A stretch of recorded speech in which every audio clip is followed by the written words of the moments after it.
Do you employ staff that work from home? If you do, you need to be aware of your obligations as an employer. Today, I'm going to be joined by Sandy, who's going to come and tell you everything that you need to know. Welcome to Techcess, the show about helping you to get the right technology and cybersecurity in place to enable your business to be more safe and successful. I'm your host, Mark Riddell, Managing Director of M3 Networks. Over 140 businesses across the UK use us to put an end to staff complaints about frustrating IT problems. So Sandy, thanks for coming on to Techcess and joining me for this chat. You're my first HR consultant on the show. So thanks for coming. And can you start by giving us an introduction to yourself and a bit of background to your expertise and what you do? Okay. Well, firstly, Mark, thanks for asking me along as your guest on the HR expertise side of things. So I'm Sandy Holmes. I'm a managing consultant with 121 HR Solutions. We are an HR consultancy. We've got offices on the east and west coast of Scotland, but we have clients all over the UK. We basically provide HR expert and advice to a range of employers. So if you have one or more employees, then you should have an HR expert that could be there on hand at the end of the phone to guide you through any employees. From the side of getting engagement with them through contracts of employment, employee handbook, which, let's be honest, Mark, I'm sure you would agree from an employer's perspective, that's the last thing on your mind, and probably the boring part, you would say, because I know that's not your favourite side of the business. No, absolutely not. And, you know, I don't know how many years it's been, but we've been working with you guys at 121 for quite a while now. Yeah, you're right. You know, it's the things you don't think about that you need. And it's interesting you say like from one or more employees, but I'm sure a lot of businesses actually probably hire a few people over one before they go, actually, we kind of need some help on this. You know, it's one of those things that until it becomes an issue, it's not an issue, right? Exactly right. And that's the thing where they think, oh, I can go on to Mr. Google, shall we say, and I can download a contract or I can use one that I've had from somewhere previous, but that doesn't mean to say that it's correct for that employer. Your terms, conditions could be different. The whole ethos of the business could be different. So it's vital that you get one that's fit for purpose for your organisation. Sure. Yeah, exactly. Downloading stuff off of Google is not often the best idea, right? But people think, I just need a template for this and I can then just tweak it. But it's the expertise of kind of knowing what actually goes into those things that's really important. So one of the reasons that actually kind of made me want to get you on the show was I had a conversation with someone a good few weeks back now about kind of working from home. And it kind of occurred to me that a lot of businesses just chuck a laptop at people and say, yeah, you go, you can work from home. And don't give much thought to all the other stuff. Like we have to in the office, like the ergonomics, like the heating and the lighting and people's desk and their chair and stuff. And that kind of got me thinking as to what are the kind of obligations, responsibilities that employers have when someone's working from home. And I'm sure there's bound to be some. And well, that's why you're here. That's the main thing I want to kind of talk about. Do you want to give us a bit of an overview on that, how it is from an HR and a legal perspective? So firstly, I'd say to you, Mark, so you've got people all in your office. It's got a nice setup and things as well. So you have a duty of care towards your employees when they're in the office. So why should that be any different if you end up having people working from home? Because maybe you've introduced a hybrid approach, which we know since the pandemic, I'm sure you experienced the mad rush to get everybody laptops and things. So they're from home. So what is the difference of having an employee that's based in the office to them working from home? You still have a legal duty to make sure that they have the setup, the equipment and everything in order to work productively. So did you know that an employer can actually go to their employee's house if they're a home worker and ask to conduct a home working? Now, I don't know how you'd feel about that, Mark, but I know there's a lot of employers that would probably not like to take that approach. But it doesn't mean to say that they don't need to carry out that legal duty, because they do. So in the circumstances, the majority of employees who are home-based would do a a risk assessment for their home working. And that looks at things, for example, their setup. Have they got a sufficient room? How would you know, for example, that one of your employees is not just sitting at a dining room table? Is that setup correct for them? is their posture, have they got a correct chair, desk height and things as well, which you would do automatically in an office setup. So why should being at home any different?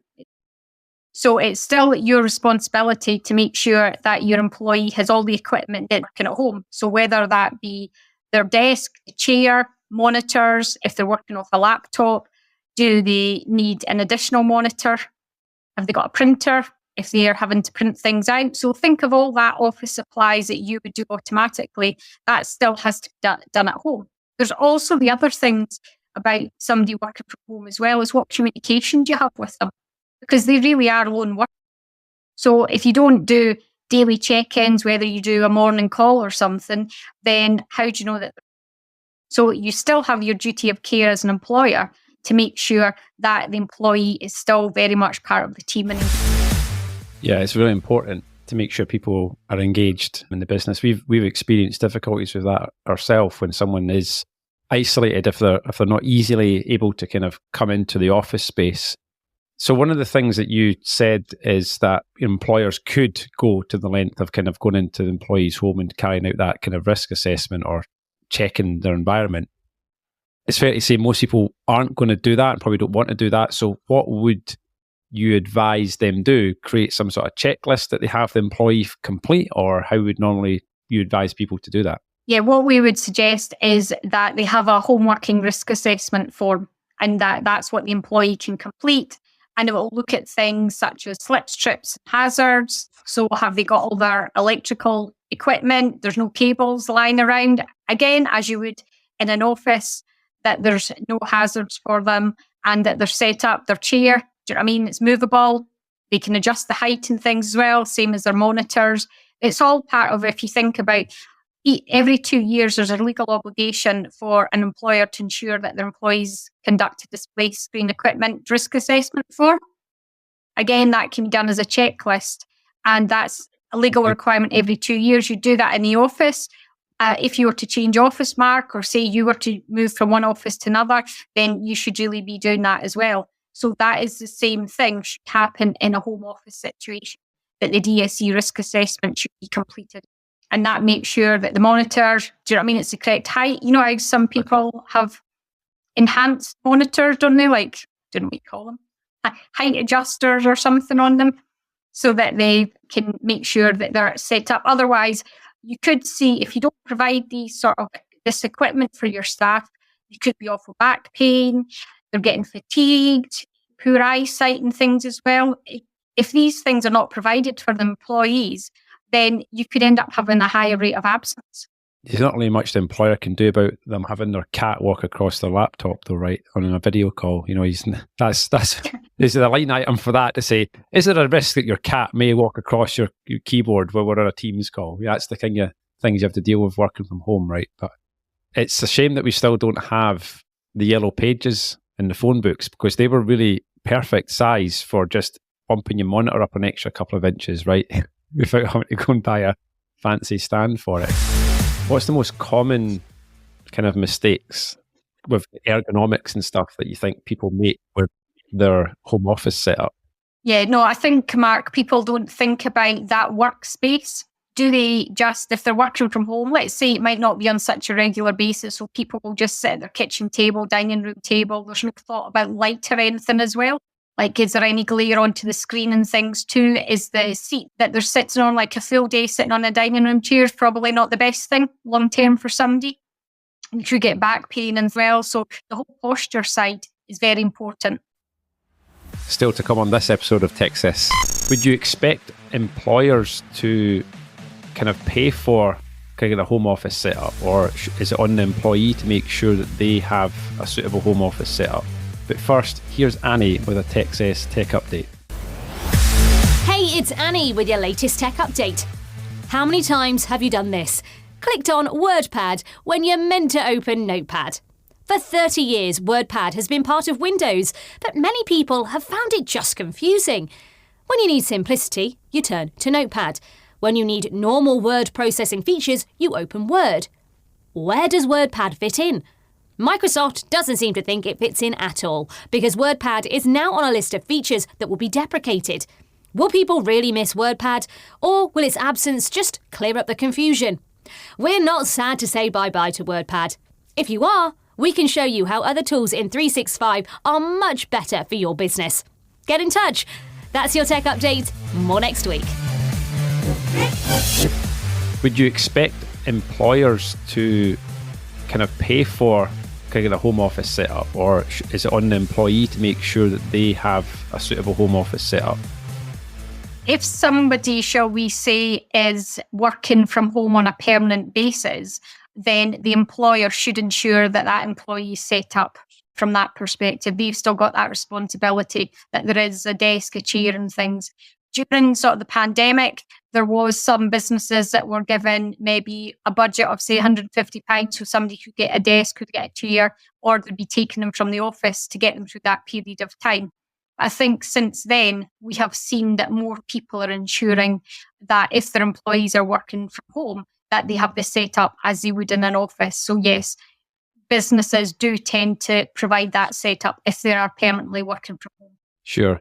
And I remember when we spoke a few weeks back when you were in our office, one of the things we talked about was ensuring employees at home have like webcams on and stuff when they're on Teams calls. I guess that's a way of allowing employers and other people in the business to kind of see their kind of setup, so that, you know, if they were lying in bed on their Teams call, then it'd be quite obvious, right, that they weren't actually sitting at a workspace. I've heard of these things before where like someone's got the laptop literally like on their stomach and like they're lying in bed, you know, with the laptop. So yeah, I guess that's a good way of without too much in people's privacy, right? Exactly. So if you were to do, say, a morning call, say it's 9:30 every single day, then you'll be able to see if somebody has their setup and what that is. And one of the things is to making sure that their webcam is on all the time. Because you know what some people are like on Teams, they might not like their cameras being on, but a lot of businesses have have enforced it that if we're on a Teams call, then your camera must be on. Because you don't know, somebody could be still sat there in their pajamas, for example. Do you know what I mean? Eating their breakfast, but no camera on, but the volume's there. We've heard it happen from few client experiences over the time. So always ensuring that the cameras are on. You'd think it's a simple thing to do, but some people just don't like it at all. Yeah, you got to be careful of the camera thing as well. I remember that story kind of it happened during lockdown, and maybe you heard this, where the woman was at home and she was using her mobile phone when she was on her Teams call, and she took the phone to the bathroom in her house when she went to go to the toilet, and the camera was on, and everyone in the Teams call could actually see her taking, sitting on the loo. So yeah, you got to be really careful with the camera on thing as well, right? Exactly. You always want to see what's on in the background. Do you remember there was somebody getting interviewed on BBC News, I think it was, and the next thing you see their child coming in, we're like, no nappy on behind them. Yeah, and the guy as well, where the two kids came in and his wife came in and try to drag the kids out the back of the room and stuff. So yeah. Scandals happen all the time. The question is, how do democracies respond to those scandals? And what will it mean for the wider region? I think one of your children has just walked in. I mean, shifting sands in the region. Do you think relations with the North may change? I would be surprised if they do. Pardon me. That's right. You got to be careful with the cameras on, especially if you're working at home and there's other people in the house and kids and stuff. So yeah, I'm always really conscious of, even though I'm just kind of in my home office and there's no one else here, but of making sure your camera is quite kind of focused in on you, so it's not like a massive wide angle, capturing like the whole room. No one else needs to see any of that stuff.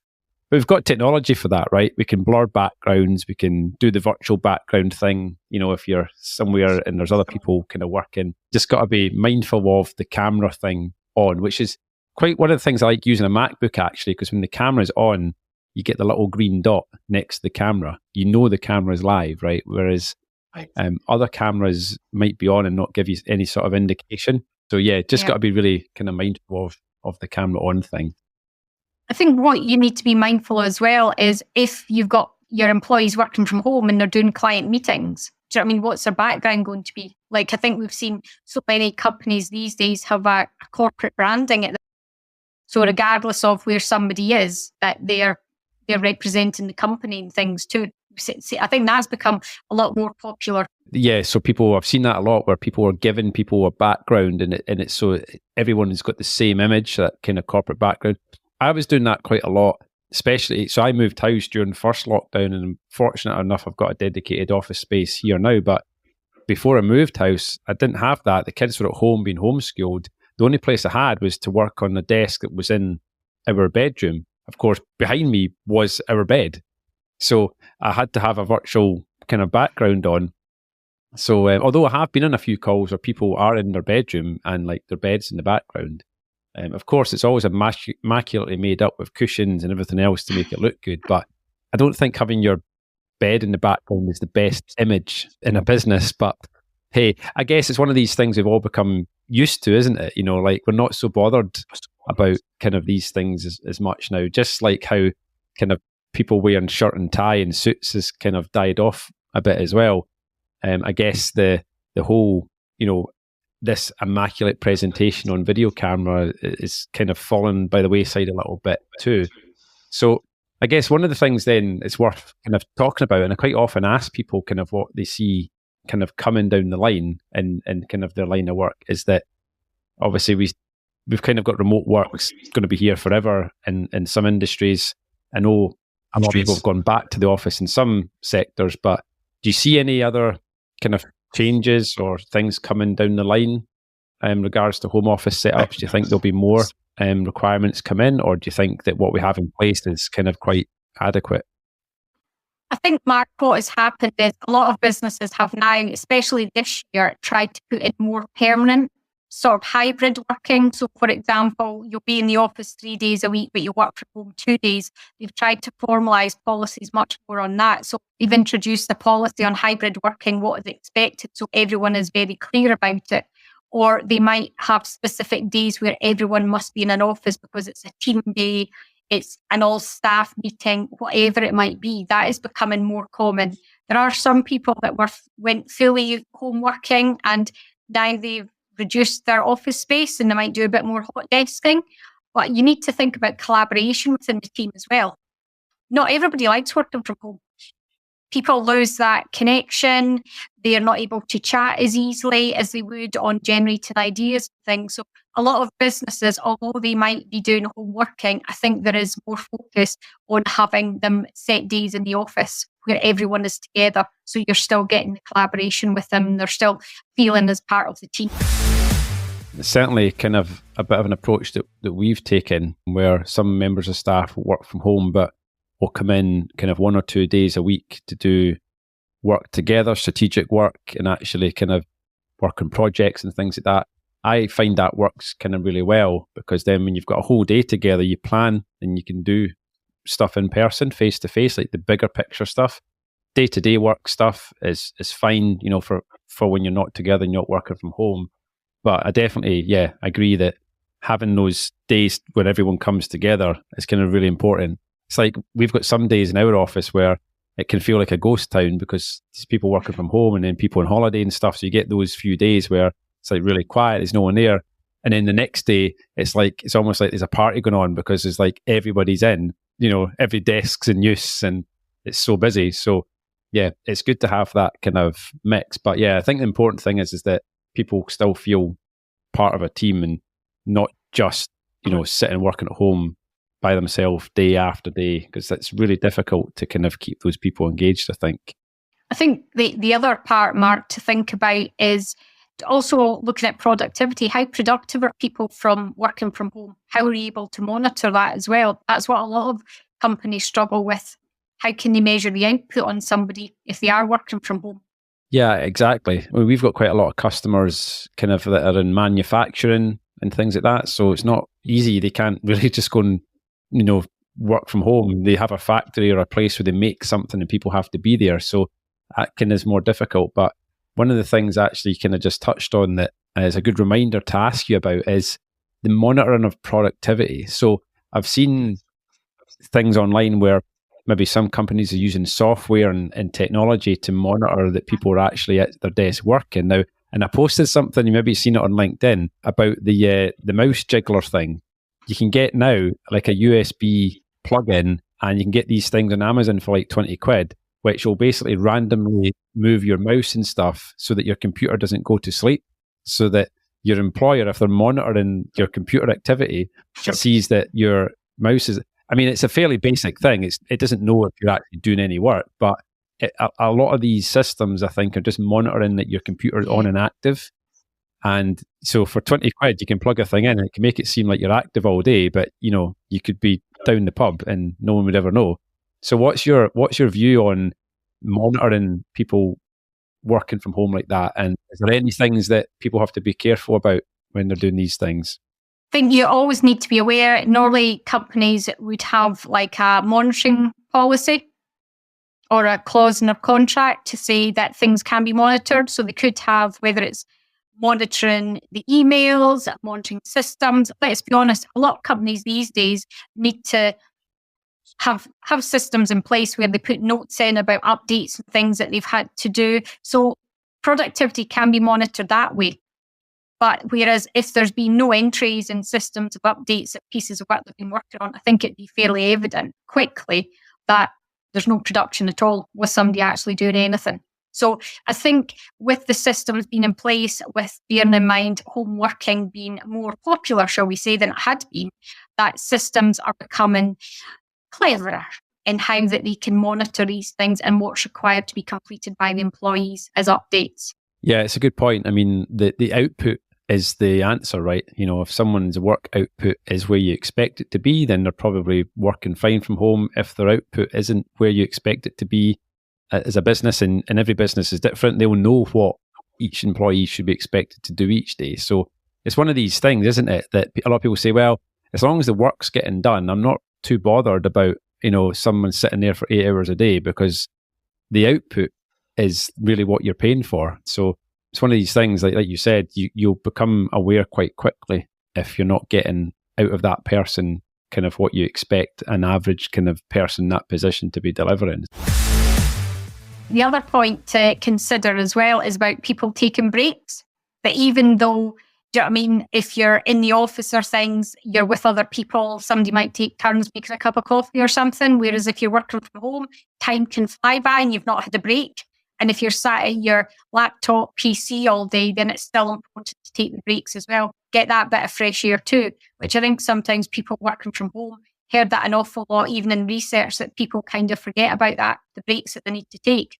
I'm now thinking about myself, and when I'm working at home, I probably leave the house, certainly. I tend to take less breaks, whereas in the office, they tend to be more natural breaks because someone will come and talk to you or ask you something, and quite often you'll be like, well, let's just go and grab a coffee. There's a bit more opportunity for that. Like you said, people will come and say, hey, do you want a coffee? And you go, yeah, that's a good idea. And you'll get up from your desk and you'll go and maybe take that 5-10 minutes. But in the home office, pretty much would sit and work all day. And then another problem is that you get to 4 or 5 o'clock in the afternoon, and because you're already at home, sometimes it's easy to carry on working past that, and you suddenly go, it's 6:45. And time's just gone, because you don't get that break. One of the things I quite like is that when you're in the office, the drive home, however long that is, for me, it's usually about 15-20 minutes, but the drive home is that clear break between I'm at work, I'm at home. So it's quite easy to kind of blur the lines. Yeah, I like the clear break between when I'm at work and when I'm at home. And I think if you work from home all the time, the line of when you work and when you're home is blurred. And I think some people struggle with that. Exactly. It's easy enough thinking, oh, I'd like to get that done, or I'll just go and do that 15 minutes in the evening. Next minute, 1 hour, 2 hours have gone by. But that's where if people are permanently working from home and there's monitoring systems in place, then employers should be able to see that. And that's something they should keep an eye on to make sure, obviously, that an employee is not doing more than is expected. And I guess the final thing, how can, if there's businesses out there, business owners listen to this, if anyone wants more help and advice, then of course I'm going to recommend they get in touch with you. But what is the best way for them to kind of reach out and contact yourself, Sandy? I mean, if people have any questions or they're looking to put in hybrid policies or anything at all, then that's something that 120 HR Solutions can assist with.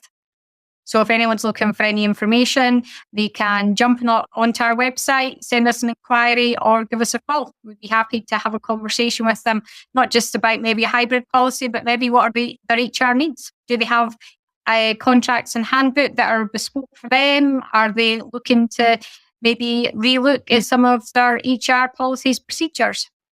Maybe they don't have any internal HR and they are now at the stage in growth where they feel they need that expertise. Then that's where we can go on site and be that company's HR manager for them. You don't need to employ a full-time headcount. They can outsource their HR to us. We'll make sure in the show notes that we share your website links, your LinkedIn profile link and stuff like that. So if anyone wants to kind of get in touch and get the website and how to contact and connect with Sandy on LinkedIn, then we'll make sure we share all those links in the show notes below. So final thing is just to say thanks for coming on and sharing your expertise with us, Sandy. It was much appreciated. Well, that's great, Mark. Lovely to be part of the podcast. For this week's Intriguing Intel of the Week. The Intriguing Intel of the Week is where I share a fun tech fact, something that you probably don't know, and pretty sure it's going to be something that you tell all of the other guys in the office about. And I'm happy for you to steal that you know this and it didn't just come from just listening to the Techcess podcast. So you can look really smart to your colleagues. So did you know that a single Google query uses 1,000 computers in 0.2 seconds to retrieve your answer? Giggle Bites. So Giggle Bites is where I share my favourite tech-related joke of the week. And this week's joke is, how did the computer get drunk? It took screenshots.